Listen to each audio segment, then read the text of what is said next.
नमस्कार दर्शकों।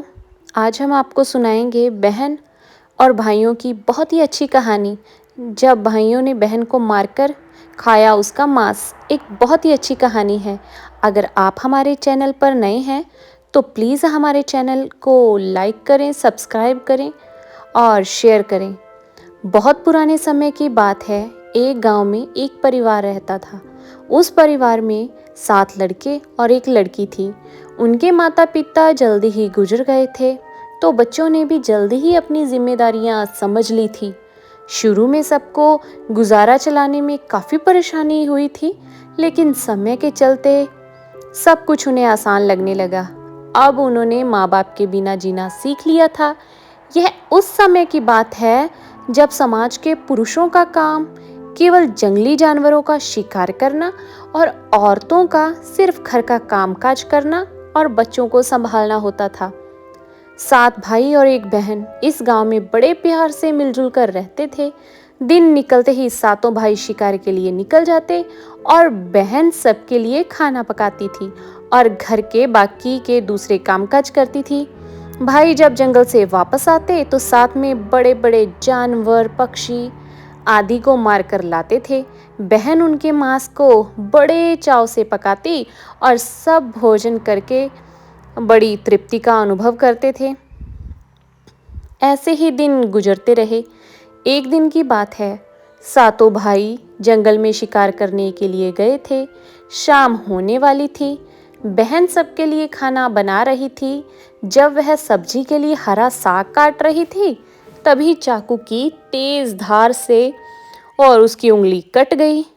कटी हुई उंगली से खून की धारा बहने लगी। अब बहन ने सोचा, यदि उसके भाइयों ने उसकी कटी हुई उंगली देख ली तो उसके भाई बड़ी दुखी हो जाएंगे। इसीलिए उसने यह सोचा कि अपने भाइयों को यह बात नहीं बतानी चाहिए और उनसे छिपा कर रखना चाहिए। उसने बहते हुए खून को अपनी ओढ़नी से पोंछना चाहा, किंतु फिर उसे लगा कि उसके भाई उसकी ओढ़नी में लगे हुए खून के धब्बों को देख लेंगे और पूछेंगे। फिर उसने सोचा कि चलो दीवार से पोंछ लेती हूँ। लेकिन फिर उसके दिमाग में ख्याल आया, यह तो मेरे भाइयों को अच्छे से दिखाई दे जाएगा। फिर बहन बेचैन होकर इधर उधर घूमने लगी, लेकिन उसे कोई ऐसी जगह नहीं मिली जहां उसका बहता हुआ खून उसके भाइयों की नजरों से बच सके। इसीलिए उसे कोई उपाय ना मिलने पर उसने इसे जो साग बना रही थी उसी से पोंछ दिया। शाम को जब जंगल से भाई वापस आए तो बहन ने भाइयों के लिए खाना परोसा। आज सातों भाइयों को साग बहुत ही स्वादिष्ट लगा। सातों अपनी उंगलियां चाटते रह गए और अपनी बहन की पाक कला की तारीफ करने लगे।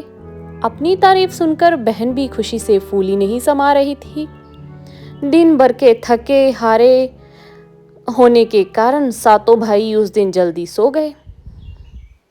अगली सुबह रोज की तरह भाइयों ने भोजन किया और आपस में बात करने लगे। रात के भोजन में जो बहन ने साग बनाया था उसके बारे में चर्चा होने लगी। तो सब कहने लगे कि कल इतना स्वादिष्ट खाना उन्होंने आज तक ऐसा खाना कभी नहीं खाया। आज घर चलकर अपनी बहन से इसके बारे में पूछेंगे। आज तो हम जानकर रहेंगे कि उसने साग में ऐसा क्या मिलाया था। शाम को सातों भाइयों ने जब घर आए तो दोबारा अपनी बहन की पाक कुशलता की तारीफ करने लगे और पूछा कि हमारी प्यारी बहन, कल रात के साग के बारे में हम तुमसे पूछना चाहते हैं कि तुमने साग में ऐसा क्या मिलाया था। तो बहन सोच में पड़ गई। वह सोचने लगी कि अगर उन्हें पता चल गया कि उसकी उंगली कट गई थी तो मेरे सारे भाई दुखी हो जाएंगे। इसीलिए उसने कुछ नहीं कहा। बड़े भैया सब जो रोज बनाती हूँ मैंने तो वैसे ही बनाया था, बहन कहने लगी। उसका बड़ा भाई कहने लगा, प्यारी बहन तुम्हें आज बताना ही पड़ेगा और मैं जानना चाहता हूँ कि हमारी बहन ने इतना स्वादिष्ट साग कैसे बनाया। तुम्हें मेरी सौगंध बहन, तो आज तुम्हें सच्चाई बतानी ही पड़ेगी। बड़े भाई का सब सम्मान करते थे, इसीलिए बहन को भी अब सच बोलना पड़ा। उसने धीरे धीरे सारी बात बताते हुए कहा, भैया बस इतना सा अपना खून मिला दिया था उसमें, और ज़्यादा कुछ नहीं। क्योंकि मेरी जो उंगली कट गई थी, मैंने सोचा कि आप लोगों को पता चलेगा तो आप दुखी हो जाएंगे, इसीलिए मैंने अपने खून को जो था इसी में मिला दिया, साग में ही। यह सुनकर 6 भाइयों के मन में अब कुटिल विचार आने लगे। वे सोचने लगे कि इसके खून की चंद बूंदें इतनी स्वादिष्ट हैं, तो इसका मांस कितना स्वादिष्ट होगा। रात के खाने के बाद सातों भाई सोने के लिए चले गए। सातों में फिर इस बात की चर्चा छिड़ गई। बड़ा भाई कहने लगा, अरे भाइयों, खून की कुछ बूंदें हमारी बहन की इतनी स्वादिष्ट हैं, तो सोचो उसके शरीर का मांस कितना स्वादिष्ट होगा। सबने बड़े भाई की हाँ में हाँ मिलाई और अगले दिन शिकार के लिए सातों भाई जाते समय जो सातों भाइयों ने योजना बनाई कि बहन को मारकर उसका मांस बनाएंगे और खूब स्वादिष्ट बहन का मांस होगा। सातवें भाई को अपने बड़े भाइयों की योजना बिल्कुल भी अच्छी नहीं लगी। वह अपनी बहन को बचाने के लिए बेचैन हो गया। वह खुलकर इसका विरोध तो नहीं कर सकता था, क्योंकि 6 भाई एक तरफ थे और वह अकेला एक तरफ। शिकार करने के बाद सभी भाइयों ने मिलकर एक टीले पर, जो कि बांस के पत्तों से बना एक चबूतरा बनाया, जिसे चांग कहते हैं। उसकी यह योजना थी कि बहन को बहला फुसलाकर यहाँ लाएंगे और तीर मारकर अपनी बहन की हत्या कर देंगे और उसका स्वादिष्ट मांस खाएंगे। अगले दिन बड़े भाई ने अपनी बहन से कहा, मेरी प्यारी बहन, अब तुम बड़ी हो गई हो और शादी के लायक हो गई हो। मैंने तुम्हारे लिए एक सुंदर से वर की तलाश की है। आज हम उसको देखने जाएंगे और उसका घर भी देख आएंगे। इसीलिए तुम भी सज संवर कर हमारे साथ चलो। बहन शादी की बात से बहुत खुश हुई। वो तुरंत तैयार होकर भाइयों के साथ चलने लगी। अब चलते चलते जब बहन थक गई, तब बड़े भाई से पूछने लगी, भैया मेरा ससुराल अब कितना दूर है? तो भाई बोला, बस अभी कुछ देर में पहुंचने वाले हैं। और बड़ा भाई बोला, वह देखो बहन, दूर से दिखाई दे रहा है। टीले पर बने चांग को दिखाते हुए भाई बोला, वह देखो मेरी प्यारी बहन, तुम्हारा ससुराल, जहां तुम राज करोगी। यह सुनकर बहन आनंदित हो उठी और चांग पर पहुंचते ही बड़े भाई ने छोटे भाइयों को अपनी बहन को चांग पर खड़ी करके उसको रस्सी से जो बांस के खंभे के सहारे बांधने का आदेश दिया। सभी भाई जो मिलजुल कर फुर्ती से बहन को बांधने लगे, तो अपने आप को अपने भाइयों को ऐसे हत्यारों के रूप में देखकर बहन का हृदय था जो हाहाकार करने लगा। वह ईश्वर को याद करते हुए कहने लगी, ईश्वर, अब तुम ही मेरा सहारा हो। मेरे साथ भाई मेरी हत्या करना चाहते हैं। इनमें से एक भी ऐसा नहीं है जिसके दिल में मेरे लिए दया और प्रेम अपनी बहन की था। जो ऐसी बातें सुनकर सातवां भाई द्रवित हो उठा। बहन की पुकार पर वह तड़प कर रह गया। 6 भाइयों का प्रतिवाद करने का साहस वह नहीं जुटा पाया। बहन को निर्ममता से बांधने के बाद बड़े भाई ने सबको बारी बारी से उस पर था जो तीर से प्रहार करने का आदेश दिया। बड़ा भाई सबसे पहले हाथों में धनुष बाण लेकर जब अपनी बहन पर प्रहार करने लगा, तो बहन ने भाइयों के सामने हाथ जोड़कर बड़े ही कड़ू स्वर में कहने लगी, मारो मारो भैया, छाती में लक्ष्य करके, भैया छाती में लक्ष्य करके, तुम्हारा तीर तुम्हारा धनुष जंगल को जाएगा। भैया मारो मारो भैया, छाती में लक्ष्य करके, छाती में लक्ष्य करके, भैया छाती में लक्ष्य करके। भाई ने कठोरता दिखाते हुए तीर चलाया, पर उसका निशाना जो अचूक था, लेकिन आज वो भी विफल हो गया। उसके बाद अब दूसरे भाई ने तीर था जो मारने के लिए तैयार हुआ, तो बहन ने उसके आगे भी हाथ जोड़कर वहीं किया। उसका भी निशाना चूक गया। इसी तरह सब भाइयों ने बारी बारी से बहन की छाती को लक्ष्य करके तीर करने मारने की कोशिश की। बहन हर बार यही दोहराती रही। 6 भाई लक्ष्य भेद करने में असफल रहे। अब 7वें भाई की बारी थी। 6 भाई उससे कहने लगे कि भाई पूरी ताकत से तीर चलाना और बहन को एक बार में ही ढेर कर देना। यदि तुम्हारा निशाना चूका तो तुम जिंदा नहीं बचोगे, हम सब तुम्हें मार देंगे। बहन ने छोटे भाई की जान बचाने के लिए अपनी जान न्यौछावर करने को तैयार हो गई। अपने छोटे भाई को उसने बचाने का निश्चय किया। वह ईश्वर से प्रार्थना करने लगी, ईश्वर मेरे भाई का तीर मेरी छाती भेदने में सफल हो जाए। वे फिर करू गीत गाने लगी, मारो मारो भैया छाती में लक्ष्य करके, भैया छाती में लक्ष्य करके, तेरा तीर मेरी छाती भेद जाए। मारो मारो भैया छाती में लक्ष्य करके, भैया छाती में लक्ष्य करके। छोटे भाई ने तीर चलाया। उसका तीर बहन के था जो मुर्म हृदय पर जा लगा। वह दर्द से तड़प उठी। कुछ देर झटपटाने के बाद उसके प्राण पखेरु उड़ गए। 7 भाइयों ने मिलकर अमृत बहन का शरीर चारों से जो था नीचे उतारा। 6 भाइयों ने मिलकर बहन के शरीर की बोटी बोटी काट डाली। बड़े भाई ने 7वें भाई को जंगल से लकड़ी को और पानी लाने का आदेश दिया। छोटा भाई पानी और लकड़ी लाने के लिए चल दिया। वह अपने साथ कुछ मछली और केकड़े भी ले आया। वह अंदर ही अंदर बहुत दुखी था। उसके भाई बहन का मांस बड़े चाव से पका रहे थे। वह अपनी प्यारी बहन का मांस नहीं खा पाएगा। अगर नहीं खाएगा तो अन्य भाई उसे गाली देंगे। उसने मांस बनाते समय चुपके से अपने साथ लाई मछलियाँ और केकड़े भी आग में डाल दिए और अपना खाने का जुगाड़ कर लिया। चावल और मांस तैयार हो गया। छोटे भाई ने पहले ही अपने बैठने के स्थान पर एक छोटा सा खड्डा था वो खोद लिया। उसने अपनी पत्तल में परोसे गए अपनी बहन के मांस को चुपके से उस खड्डे में डाल दिया और स्वयं मछली और भात खाने लगा। बाकी 6 भाई बहन की हड्डियां चबाने लगे तो छोटा भाई केकड़ा चबाने लगा।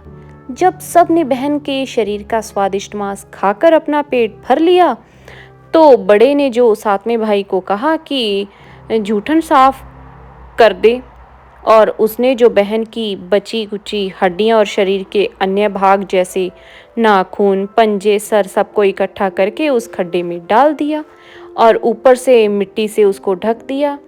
कुछ समय बाद जहाँ मिट्टी से उसने बहन के बचे हुए मांस के टुकड़े थे जो ढके हुए थे, उसी स्थान पर बांस का एक पौधा उगाया। धीरे धीरे वहाँ बांसों का झुंड बन गया।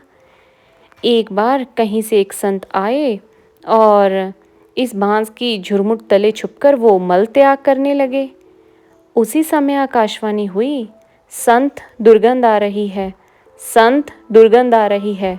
बार बार यह आकाशवाणी सुनाई देने लगी तो संत ने झटपट उस स्थान को साफ कर दिया और उन्होंने झुरमुट में से एक बांस को काट लिया और अपने साथ ले गए। उस बांस को उन्होंने काटकर एक बहुत ही सुंदर बांसुरी बनाई और उससे बजा बजा कर दिन भर लोगों के घर जाकर भिक्षा मांगते थे और बदले में खूब उपदेश देते थे।